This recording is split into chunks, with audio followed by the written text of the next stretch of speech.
তোমরা আমাকে বারংবার নক দিয়ে বলছো ভাইয়া ঢাকা বিশ্ববিদ্যালয় সহ অন্যান্য পাবলিক বিশ্ববিদ্যালয়ের বুক লিস্ট দেন, যেন একটা বই পড়ে আমি বাকি বিশ্ববিদ্যালয়ের জন্য ভালোভাবে প্রস্তুতি নিতে পারি। তো সেটি নিয়ে আজকে আলোচনা করব। ভিডিওটি স্কিপ না করে শুরু থেকে শেষ পর্যন্ত দেখবে। দেখো, তোমাদের শুরুতে যেই কাজটা করতে হবে, একটা প্রশ্ন ব্যাংক নিতে হবে। এখন প্রশ্ন হচ্ছে যে ভাইয়া প্রশ্ন ব্যাংক কোনটা নিব। আমি তোমাকে সেক্ষেত্রে সাজেস্ট করব তুমি প্রিভিউ প্রশ্ন ব্যাংকটা নিবা। এখন প্রশ্ন হতে পারে যে ভাইয়া বাজারে এত এত প্রশ্ন ব্যাংক থাকতে আমি প্রিভিউ প্রশ্ন ব্যাংকটা কেন নিব?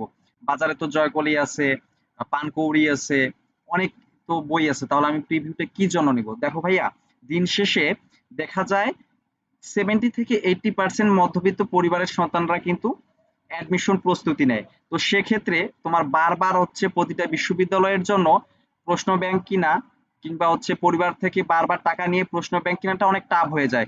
সেজন্য তোমরা প্রিভিউ প্রশ্ন ব্যাংকটা নিবে। প্রিভিউ প্রশ্ন ব্যাংকটা নিলে তুমি সকল বিশ্ববিদ্যালয়ের প্রশ্ন পাবে, একবারে এ টু জেড।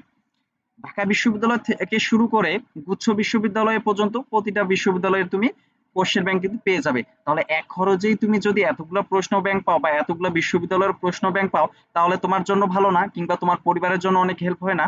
এখন প্রশ্ন হচ্ছে তাহলে ভাইয়া বাংলার জন্য কোনটা নিব? বাংলার জন্য তোমার যে বোর্ড বই আছে সেই বোর্ড বইটা তুমি ভালোভাবে পড়বে। এর বাইরে বোর্ড বই থেকে তুমি কবিতার যে লাইনগুলো আছে লাইনগুলো ভালোভাবে পড়বে, শব্দার্থগুলো পড়বে, কবি পরিচিতি, পাঠ পরিচিতি। এর বাইরে বাংলা দ্বিতীয়র জন্য তুমি নবম দশম শ্রেণীর বাংলা দ্বিতীয় বইটি পড়তে পারো। এর বাইরে সহায়ক বই হিসেবে তুমি অভিযাত্রী পড়তে পারো, ধ্রুব পড়তে পারো, কিংবা কিংবদন্তি পড়তে পারো। আমার কাছে মনে হয় তোমার অভিযাত্রীটা পড়লে বেস্ট মনে হবে। তুমি অভিযাত্রীটা পড়লে অন্যান্য বইয়ের চেয়ে সাজানো গোছানো পাবে। এর বাইরে তুমি যখন বই কিনতে যাবে অবশ্যই তুমি লাইব্রেরিতে গিয়ে অভিযাত্রী, ধ্রুব, কিংবদন্তি তুমি দেখবে তিনটা বই, তোমার যেটা ভালো লাগবে সেটা অবশ্যই নিবে। কারণ এক একজনের ভালো লাগা এক এক জায়গায়, তো সেক্ষেত্রে তুমি যেটা করবে, তোমার যে বইটা ভালো লাগবে এই তিনটা বইয়ের মধ্যে সেই বইটা তুমি নিবে। ইংরেজির জন্য কি করব? ইংরেজির জন্য তুমি হচ্ছে মাস্টার বইটা নিতে পারো। এর বাইরে তুমি অ্যাড্রেড বইটাও নিতে পারো। এখন তুমি মাস্টার আর অ্যাড্রেড বই, এই দুইটা বই নিয়েই তুমি হচ্ছে লাইব্রেরিতে দেখবে আসলে তোমার জন্য কোনটা বেস্ট মনে হইতেছে। এই দুইটার ভিতর তুমি যে কোনো একটা কম্বিনেশন করে নিবে। ইংরেজি প্রথমের জন্য তুমি কি করবা? ইংরেজি প্রথমের জন্য টেক্সট হ্যাক্স নিবা। তুমি এখন বলতে পারো যে ভাইয়া ইংরেজি প্রথমের জন্য আমি টেক্সট হ্যাক্স কেন নিবো এত এত বই থাকতে? দেখো, টেক্সট হ্যাক্সটা তুমি এই জন্য নিবে, টেক্সট হ্যাক্সটা তোমার প্রতিটা লাইনের ব্যাখ্যা সহ দেওয়া আছে। তুমি প্রতিটা লাইনের ব্যাখ্যা সহ পড়বে। এরপর এখানে তুমি দেখবে যে গ্রামাটিক্যাল যে কোশ্চেন গুলো থাকে সেগুলো দেওয়া আছে। এর বাইরে তুমি দেখবে প্রতিটা লাইনের ব্যাখ্যা দেওয়া আছে, এক্সপ্লেনেশন, তোমার কোন জায়গা থেকে বেশিরভাগ প্রশ্ন হয়, কিংবা প্রতিটা প্যাসেজ শেষে প্যারাগ্রাফ দেওয়া আছে। তুমি ফ্রি হ্যান্ড রাইটিং এর জন্য এখান থেকে প্র্যাকটিস করতে পারো, কিংবা সেন্টেন্স মেকিং এর জন্য এখান থেকে তুমি সেন্টেন্স মেক করতে পারো। এখানে বিভিন্ন ওয়ার্ড দেওয়া আছে যেগুলো তোমার রিটেনের জন্য অনেক কাজে লাগবে। তার চেয়ে ভালো না তুমি এক বই পড়ে যদি সবকিছুই তোমার হয়ে যায়, তাহলে তুমি এক বই কিনলে তোমার অনেক টাকা বাঁচবে এবং তোমার পরিবারের অনেক সাহায্য হবে। এরপর সাধারণ জ্ঞানের জন্য কোন বইটা কিনবো? সাধারণ জ্ঞানের জন্য তুমি মিহির জিকে কিনতে পারো, জুবাইর জিকে কিনতে পারো। তো আমি তোমাকে বলবো যে তুমি মিহির জিকে জুবায়ের জিকে দুইটার ভিতর মিহির জিকেটা নিতে পারো, কারণ জুবায়ের জিকেটা হচ্ছে ঢাকা বিশ্ববিদ্যালয় কেন্দ্রিক। আর তুমি যদি মিহির জিকেটা নাও, মিহির জিকে সকল বিশ্ববিদ্যালয়ের জন্য তুমি পড়তে পারবে। এরপর যখন তোমার পরীক্ষা আসবে, পরীক্ষার 1-2 মাস আগে মিহির জিকে ফাইনাল সাজেশন বেরোবে, সেইটা একটু চোখ বুলাই নিলে তুমি জিকেতে আমি বিশ্বাস করি যে একটা ভালো মার্ক ক্যারি করতে পারবে। এখন লিখিতের জন্য কোনটা নিবো ভাইয়া? লিখিতের জন্য তুমি রিটেন হ্যাক্স বইটা নিতে পারো। রিটেন হ্যাক্স বইটা নিয়ে তুমি ভালোভাবে শুরু থেকে 0.5 ঘন্টা বা 1 ঘন্টা করে যদি শুরু থেকে প্রিপারেশন নাও, তাহলে তোমার জন্য অনেক ভালো হয়।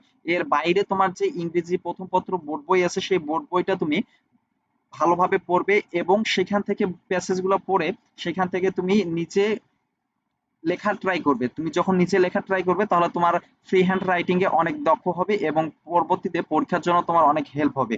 এখন এই যে বইগুলোর কথা বললাম এই বইগুলা তুমি নিবে। এখন প্রশ্ন হতে পারে যে ভাইয়া অনেকেই তো অনেক রকম বই পড়ে, আমাকে আপনি একটা বইয়ের কথা বললেন। দেখো ভাইয়া, দিন শেষে তুমি বই কালেক্টর না হয়ে বই রিডার হও। তুমি এই 10টা বই না পড়ে একটা বই 10 বার পড়ো, তাহলে দেখা যাবে তুমি যখন একটা বই 10 বার পড়তেছো ওই বইয়ে আর কিছু থাকতেছে না।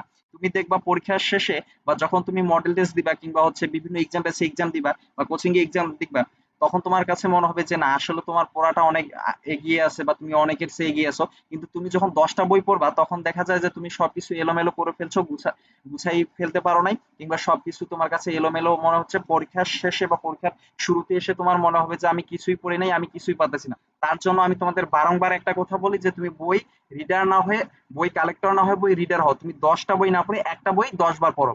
আজকের ভিডিওটা এই পর্যন্ত। পরবর্তীতে এরকম ভিডিও পেতে আমাদের পেজটি ফলো দিয়ে রাখতে পারো। যারা আমাদের পেজ থেকে ভিডিওটি দেখতেছো, আমাদের পেজের নাম বিশ্ববিদ্যালয় ভর্তি গাইডলাইন ইওর মেন্টর। যারা ইউটিউব চ্যানেল থেকে ভিডিওটি দেখতেছো, আমাদের ইউটিউব চ্যানেলটি সাবস্ক্রাইব করে রাখতে পারো। আমাদের ইউটিউব চ্যানেলের নাম এইচএসসি টু অ্যাডমিশন। এবং পরবর্তীতে এই ভিডিওটি খুঁজে পেতে তোমার যেন সহজ হয়, সেক্ষেত্রে তুমি ভিডিওটি তোমার টাইম লাইনে শেয়ার করে রাখতে পারো, ফ্রেন্ডদের মেনশন করে দিতে পারো। তোমরা সবাই ভালো থেকো, সুস্থ থেকো।